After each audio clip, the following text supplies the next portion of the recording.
洋葱炒牛肉，家庭小火少油也能炒出锅气。牛肉怎么腌制才能嫩滑不柴？炒的时候如何处理才能不粘锅？全部的用料和调料精确到克，所有的细节和步骤讲解清楚透明。朋友们好，今天我们做洋葱炒牛肉，所需要的用料都在这里。这是一块300克牛里脊，300克牛肉可以刚好炒一盘。这一块肉质比较嫩，如果我们是炒牛肉的话，就推荐使用这一部位来制作。那么首先我们来处理牛肉，顺切丝，立切片。我们今天是炒嘛，所以是切片，那么自然就是立着丝切。这个纹路非常好找，如画面中一样，一丝一丝的非常清楚，这就是顺丝。而这一面皲裂纹呢，则是立丝。我们切片的话，就是顺着正面来切。如果你们切的牛肉很大，可以给它分切一下。我这一块牛肉不大，所以就不用分切了。然后我们给它切片，3个毫米就非常好，尽量切的均匀一点。那么切好之后放进容器里。这是一片生姜，我们给它拍一下。这是一根葱，同样给它拍一下。葱姜这个不需要具体的克数啊，多一点少一点都可以。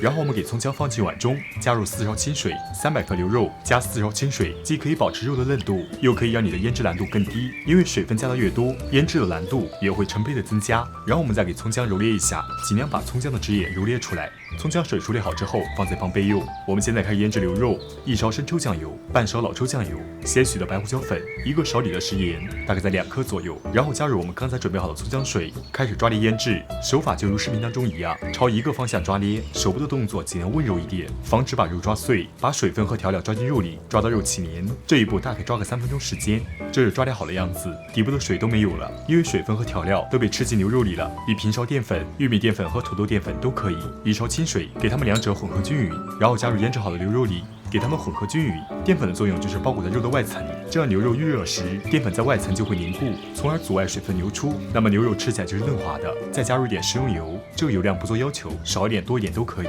加油的作用主要是为了防止下锅时粘连，其次呢，油也可以封住水分。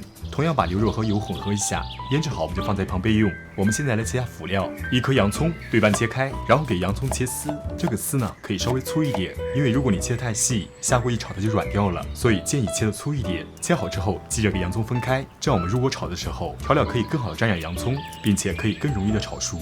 5颗蒜头切片，蒜头呢喜欢吃可以多加一点，不喜欢吃可以不放。4颗小米辣，斜刀给它切片。我放小米辣主要是用来配色的，和蒜头一样，喜欢吃可以多放，不喜欢吃可以不放。切好之后放在旁备用。我们现在回了炉灶，点火开大火，我们加入正常炒菜量的食用油，不需要太多。今天这个炒牛肉就是家庭版的，所以自然不需要太多的油。把锅里的油泼满锅底，然后烧热，烧至浅浅的冒烟，这样我们在下入食材的时候，食材和锅壁的中间就会有油膜，那么自然我们炒的时候就不会粘锅。那么现在油温足够了，我们直接下入牛肉。牛肉下入之后，给它平整一下，让牛肉多与锅底接触。现在底部的火转为中大火，我们给牛肉稍微煎制个20秒，把底部稍微煎至地形，这样在炒的时候就不会粘锅了。好了，时间到了，我们晃一下锅体，一点都不粘锅，是不是？非常的轻松。